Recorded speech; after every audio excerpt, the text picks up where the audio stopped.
للأسف الشديد بسبب ارتفاع أسعار المعدات المبالغ فيه، يلجأ المقبلون على رياضة الغوص الحر إلى البدائل الغير مناسبة والغير آمنة لرياضة الغوص الحر، والتي تشكل خطورة كبيرة على المتدرب وعلى الآخرين.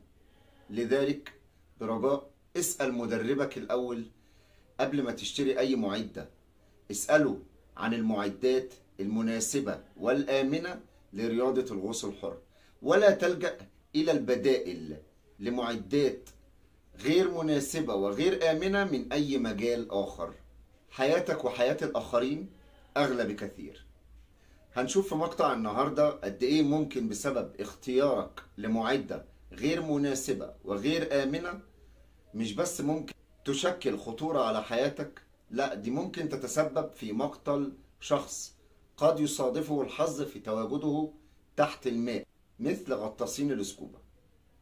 اختيارك للمعدة المناسبة والآمنة أمر يجب اتباعه حتى وإن كان سعرها مرتفعا.